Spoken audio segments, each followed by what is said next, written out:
Greetings. Many of you may know me from arguing with Bitcoiners on Clubhouse. The main way I get in trouble with you guys is to take you super seriously because that's how I see this. It's one of the highest agency communities that we still have. People dreaming, building, trying to do things that have never been done. So it's a complete privilege to be invited here without any fear of the conflict. Let me just get right into it. Here's how I get into trouble with you guys. I take what you say seriously. You say, fix the money to fix the world. And my claim is that right now, we're all sitting here with perhaps, I think, a 1 to 5% chance that Vladimir Putin is acting as the central banker of our atmosphere. That we could find ourselves in a situation with nuclear war where we are running unacceptable risks.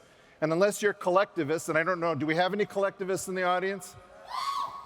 That should be completely unacceptable to you. Now, I warn you, Peter Thiel, my friend and employer, refers to me as insufficiently apocalyptic because I think that there's hope and there are things that we can do to, in fact, diversify the existential risk that we are forced to run because many parts of our world are out of ideas. And so when it came to asking who we would want on this stage, I happen to have the privilege of introducing to you my friend and colleague. I've joined his project at Harvard University. Please give it up for Baird Professor of Science at Harvard, Mr. Avi Loeb.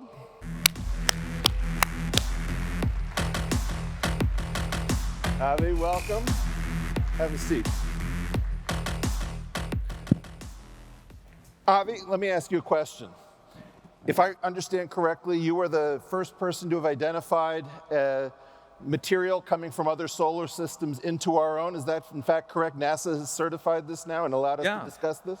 Actually, the Department of Defense that just tweeted a letter confirming what we concluded with my student, Amir Siraj, that indeed in 2014 there was a meteor that came from outside the solar system. And the good news is, in principle, we can put our hands on it. Because it landed on the ocean floor, probably, near Papua New Guinea, which is a beautiful sight.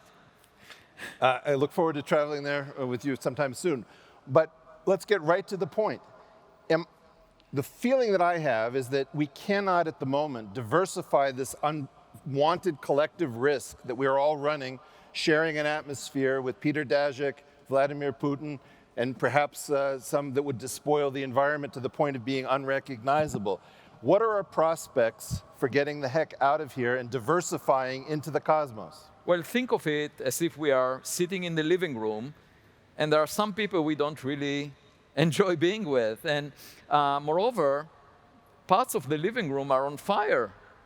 So my suggestion is let's look out the window and check whether there is a smarter kid on our cosmic block, because in principle, that could save us. And going to space is the best approach to actually maintaining the longevity of our culture. So space is really the future. And the reason I'm here with you in this Bitcoin 2022 conference is because there is some commonality. The government may own some data, classified data, that it collected over the decades about the possible objects that they saw and couldn't really identify. We established about half a year ago the Galileo project, which aims to look at the sky and figure it for ourselves, decentralize that information, basically allow everyone to see what we find in the sky. And my hope is that this fishing expedition will reveal very unusual fish. Because Galileo Galilei taught us all 4 centuries ago that we should find the answers by looking through telescopes. We shouldn't assume that we are at the center of the world. Actually, the Earth moves around the sun, he argued. He was put in house arrest, and today he would have been canceled on social media, I'm sure. But the point of the matter is, we should look out and figure out what's going out in our cosmic neighborhood, so to speak. All right, that was extremely professionally said. The question on all of our minds, you're talking about aliens, extraterrestrials in all likelihood. When you talk about this, maybe we're talking about an advanced version of ourselves come back to visit. Maybe we're talking about something that, a civilization that we know nothing about. Do you actually think the likelihood of this, I mean, you're a very serious man of science, that the likelihood of this is high? Yeah, I think so, because what the message that the universe gives us over and over again is that we are not central players in this play. We used to think that we are at the center of the world, that we are the smartest, that what we have in our backyard is unique and privileged. And now we know that half of the sun-like stars have a planet the size of the Earth, roughly at the same separation. So even what we find in our backyard is not unusual. And what makes us think that we are the smartest, that Albert Einstein was the smartest scientist that ever lived since the Big Bang 13.8 billion years ago.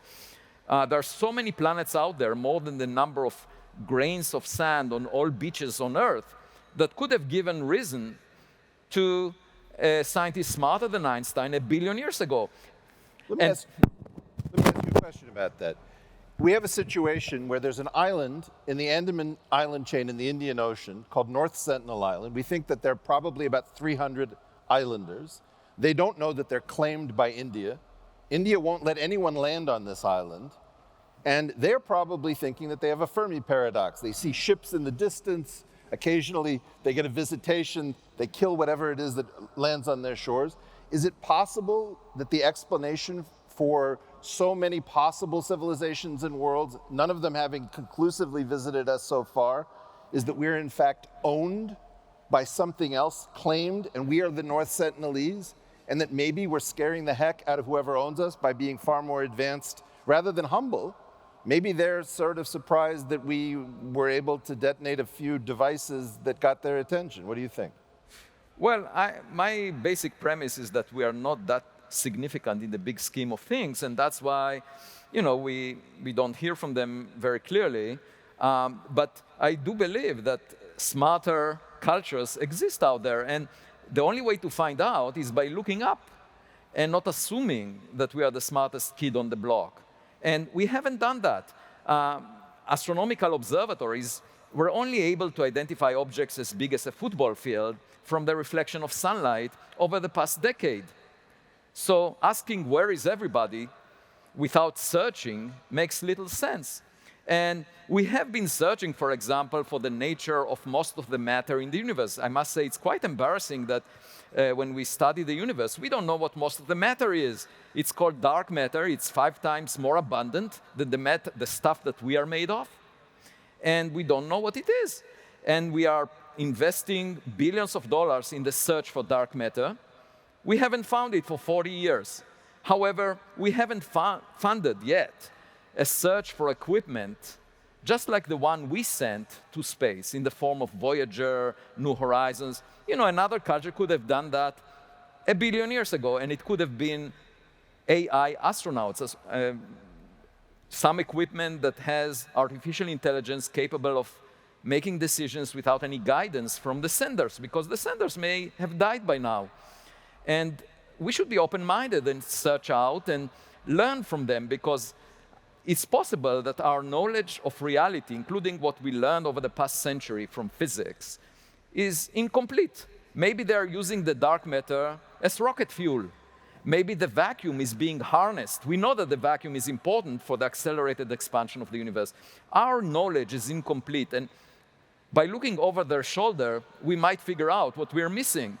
And one thing we are clearly missing is being open-minded. We are too focused on ourselves, and we fight with each other. My hope is it will inspire us.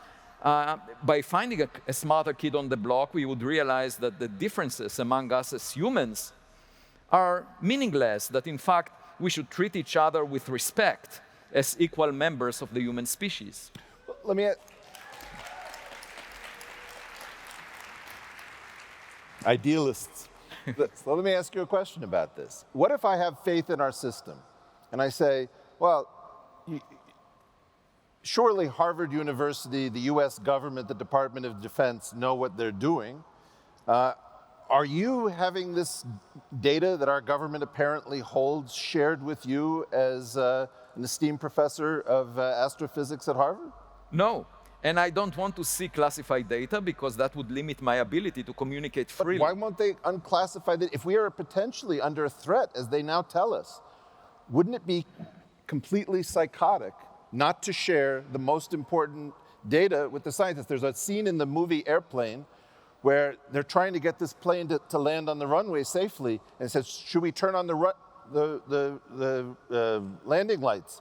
And the guy in the control tower says, no, that's just what they'll be expecting. Are we not cutting ourselves off at the feet by not sharing the most important data we have with people of science? Well, first I should say the sky is not classified. That's why all of us can look at it with modern telescopes. We shouldn't wait for the government to release its data. It's just like display by Samuel Beckett, waiting for Godot. You can wait forever for it to be declassified. But instead, let's get our act together. For a relatively modest amount of money, we can do the job. Now, you can understand why the government is not releasing most of the data they have, because it was collected by very sensitive sensors. And the government doesn't want adversaries, other nations, to know about the capabilities of the US to monitor the sky against, for example, ballistic missiles and other threats. Sure. And as a result, the data itself, which could be of scientific interest because it has nothing to do with borders between nations. If an extraterrestrial equipment shows up, has nothing to do with the internal fights we have among nations. It has to do of something well beyond our narrow-minded point of view. So even though they may have information, they will not release it because the sensors that were collecting this information are classified. And the second reason for the government not to deal with that in an open fashion is because they are not scientists. They are worried about national security threats, and they focus on that. Oh, but surely at some point you had people like Richard Feynman, Hans Bethe, Niels Bohr working with the government on physics problems for national security. And my question to you is, from my dealings with this topic, and I didn't believe any of this 2 years ago, what I've heard is that whatever it is that's out there appears to be particularly interested in our military. Now, I don't know whether that's a psychological operation to scare the Russians and the Iranians, what have you, or whether the idea is that it's very weird to study something that might be much smarter than you are. Normally, we study things that are much less smart than we are. What do you think about does it change science to ask questions about something that may be evasive and more intelligent than our best scientists? Oh, definitely. I mean, that's what we do in the context of dark matter. And if we invest billions of dollars in the search for equipment from other civilizations and find nothing in 40 years, we would be exactly at the same point where dark matter searches are right now. The Large Hadron Collider cost $10 billion, and it was looking for the lightest supersymmetric particle, as the nature of dark matter, didn't find it. Now, you have to understand how the government works. The government works in a system that is opaque. In other words, even different parts of government don't know about each other. And you would find people that don't even know that the data exists. And in fact, President Biden signed into law a new office in government that will start operations in June and will try to assemble the data from the different factions of government on this issue of unidentified aerial phenomena. And what this demonstrates is the government is willing to put money at last to coordinate the assembly of data. There was a taboo about discussing this subject and ridicule from the scientific community, and now the government is willing to put money into it. But academia is lagging behind. And my point is, science is about open data. It's transparency. It's exactly the opposite of the fog that surrounds all the information that the government holds. So let's forget about asking the government to declassify data. I don't want to see classified data. I understand that, but many of these people are very focused on the issues and problems of centralization, that somebody is going to take a paternalistic view of what's good for you, what you're allowed to know, what you're allowed to do. And so the question in some sense is, let's imagine that it was completely unacceptable to you to live in some situation where other people had veto power over your life, whether it's Xi, whether it's Putin, potentially Biden, potentially Khamenei. In that situation, what is the cost of trying to find out whether or not it's possible? Because if somebody can visit, we can leave. Right. Now, at the moment, under Einstein's general relativity, it's very difficult to get any place quickly because of the speed of light. Am I correct that if we can break into new territory, which includes Einstein's theory but doesn't stop with Einstein's theory, that it is at least possible that it is much easier to travel the cosmos than we imagined? Yeah, in fact, we know that Einstein's theory is incomplete because it breaks down. It breaks down at the center of a black hole, and it breaks down at the Big Bang, the beginning of the universe. And we know that it's incomplete because it doesn't incorporate quantum mechanics. Now, there were people working for decades trying to unify quantum mechanics and gravity, starting with Einstein. And if you ask them to make a forecast, a prediction for what happened before the Big Bang, what is inside a black hole, they would not make it because we don't have the knowledge at the moment. And I actually thought about the issue of a black hole just because I had a flood in the basement of my home. And I noticed that the sewer, the pipe, was clogged by tree roots. And that led me to think, what happens to the matter that falls into a black hole? Does it get clogged? Is there an object in the middle? Or does it go somewhere else to another universe? So actually, I was talking about it with a plumber. And we don't know the answer. There may be an object in the middle that collects everything that falls, or it may go somewhere else. And what I would say is the breakdown of Einstein's theory of gravity may allow an advanced scientific culture to do things that would look like magic to us.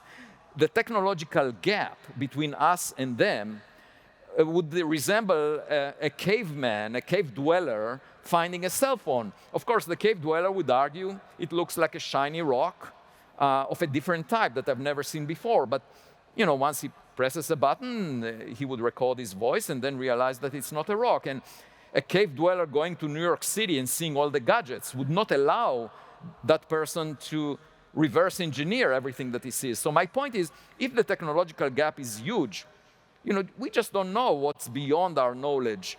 And the point is, our knowledge was accumulated only over the past century. Quantum mechanics was discovered just a century ago, and now all the gadgets that we use are based on our knowledge of quantum mechanics, just century old. So who knows, within a century, 2 centuries, what we're missing? Well, I think that there's a paradox, though, here, which is that if you look at the time between, let's say, 1902 and 1952, when the hydrogen bomb was introduced, the amount of change was inconceivable. There were people who actually were Civil War veterans who lived through the hydrogen bomb in 1952, who saw action in the Civil War.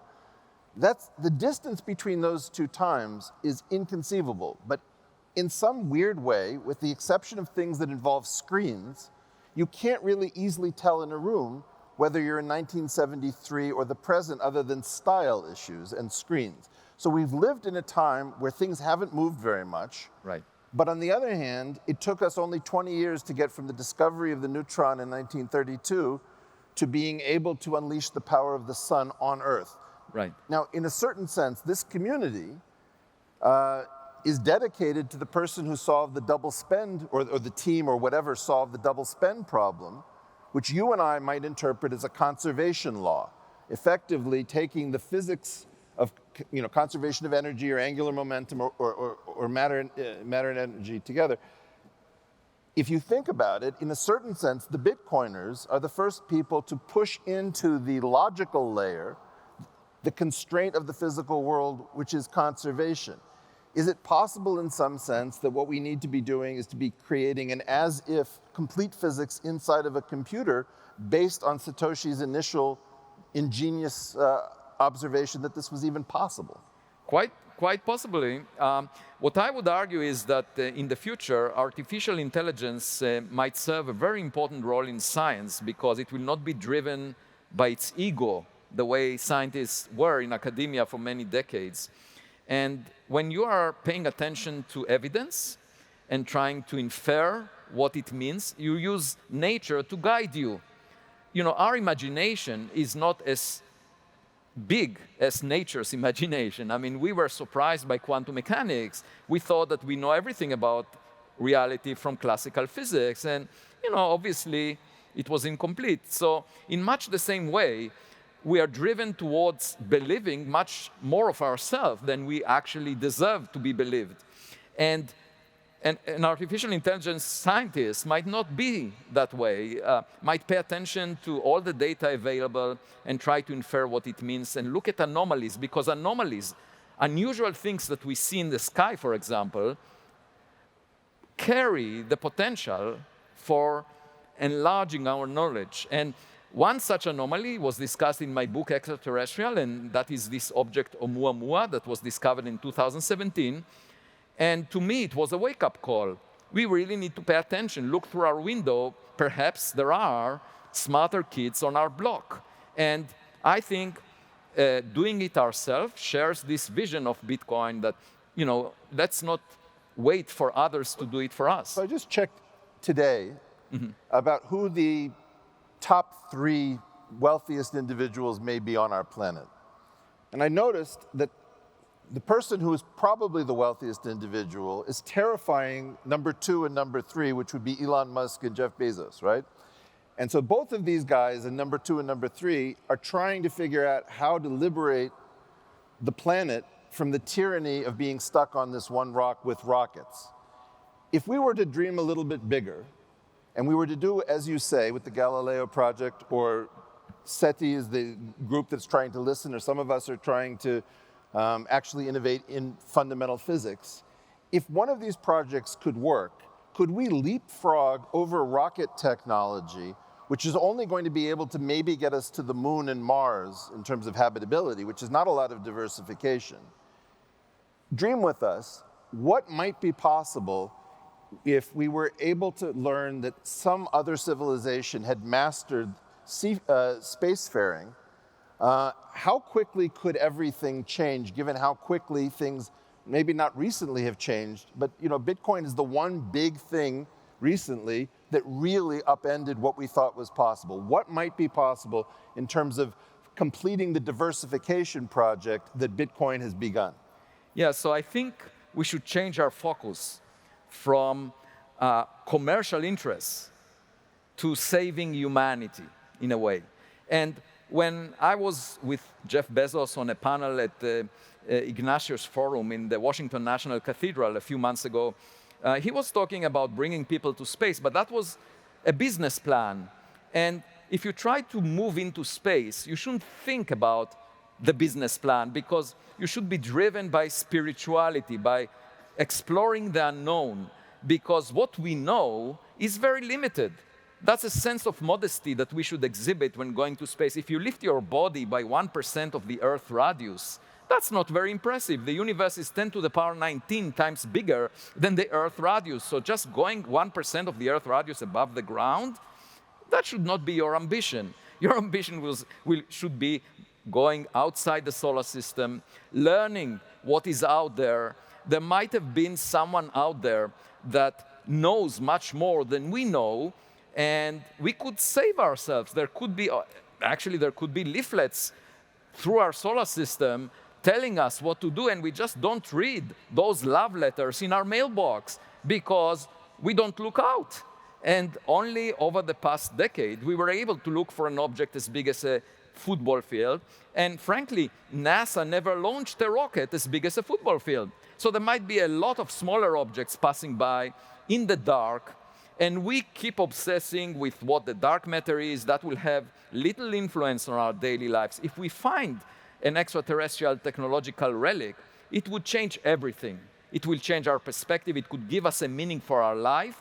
For example, if our life here on Earth were seeded by someone else, finding about the existence of that someone else is just like the experience of an orphan finding information about lost parents. That could be dramatic.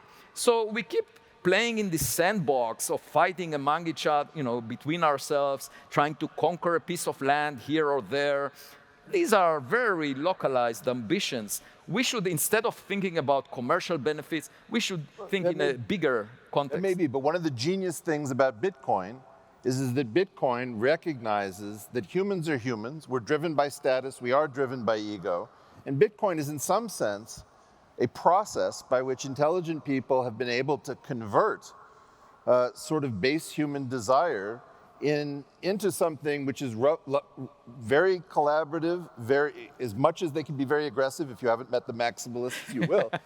The amazing thing is that by appealing to our base nature, it also appeals to our desire for liberty and freedom. So one question that I have is, how would we dream about the Bitcoin community, which may be getting richer and richer and richer if Peter Thiel is correct about the amount of headroom that Bitcoin has to run? It seems like only the richest 2 people on Earth have liberated themselves from the status issues, the consumption issues.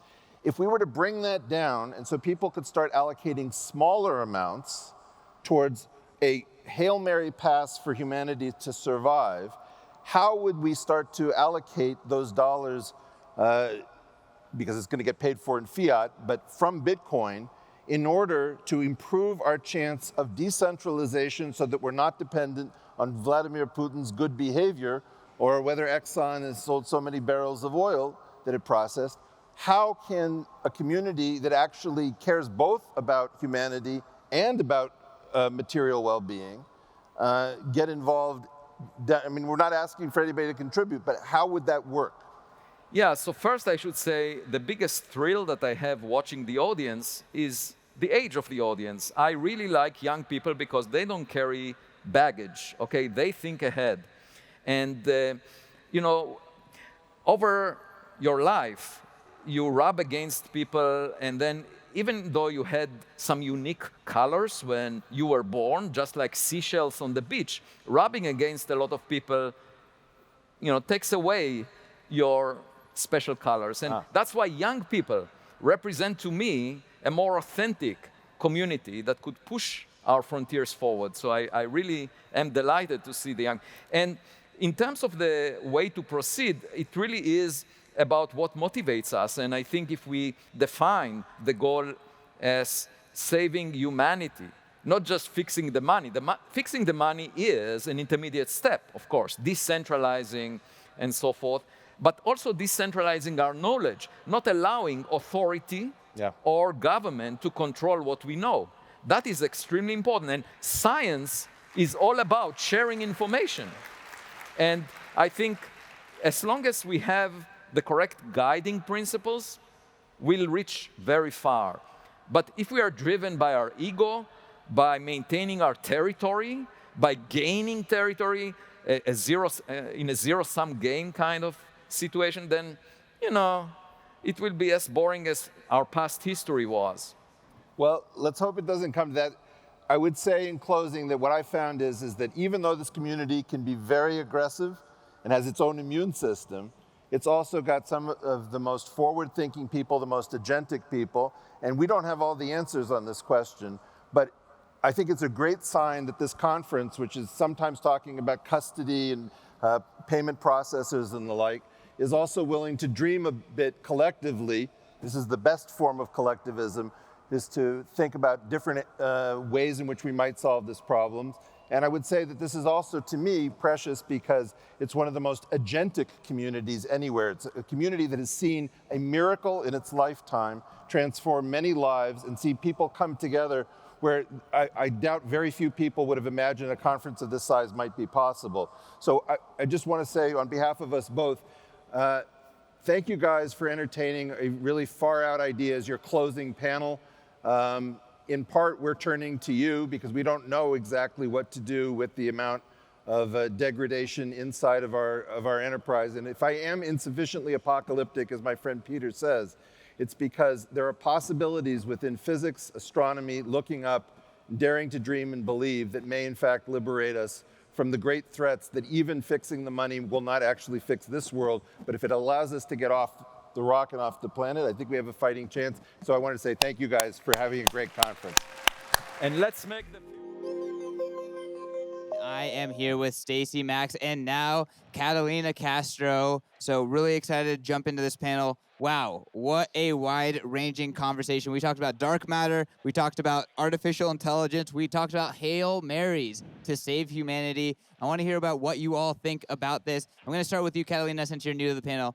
welcome. Sure. And what was your high level takes? They highlighted a couple things that make sense for the new people joining the Bitcoin community, such as like how financial systems are based usually on faith, and what Bitcoin is bringing to the table is that it's backed by math, science, and cryptography. I really like that. And yeah, talking about money, he said that we need young people think ahead. So I think we need to encourage more people to read the Bitcoin white paper and study the fundamentals. As an Argentinian, we face the limitations and the censorship and the control of the government every single day. We have 50%, over 50% of inflation yearly. We have had that over the past decade. And yeah, it's a different reality. So we face that every single day. You can't go to space when you're fighting with hyperinflation. That's for sure. Max, let's go to you. Well, those guys completely missed it, really. Bitcoin is the God particle. And, let me tell you how it all got started. In the 1990s, during the Steady at Home project, the God particle of Bitcoin came in through the Steady project. It informed the minds of Hal Finney, Adam Beck, and Nick Szabo. And then the cypherpunks went on to create what was in the God particle that became Bitcoin. Then a Genesis block was born on January 3rd, 2009. And now we're living in the cosmic God consciousness that is Bitcoin. So these two guys seem to be blind, completely blind as to the reality of Bitcoin, how it's expanding the universal consciousness, how perfect money is the perfect price discovery that we need to have perfect trade and perfect humanity here on planet Earth. If you want to describe that you do not know anything about Bitcoin, listen to those two guys, because they absolutely had nothing to do about it. Well, if I didn't think we can get more cosmic and whack, but here we go. We're going to the moon here. Stacy, why don't you close this out? Right. At Bitcoin 2011, the first Bitcoin conference in Prague, I heard a very similar speech where Amir Taki talked about Bitcoin, aliens, and space travel. But you know what? He had to spend 1,000 fucking Bitcoin on Silk Road to give that speech. These guys didn't spend any money on any Bitcoin on Silk Road.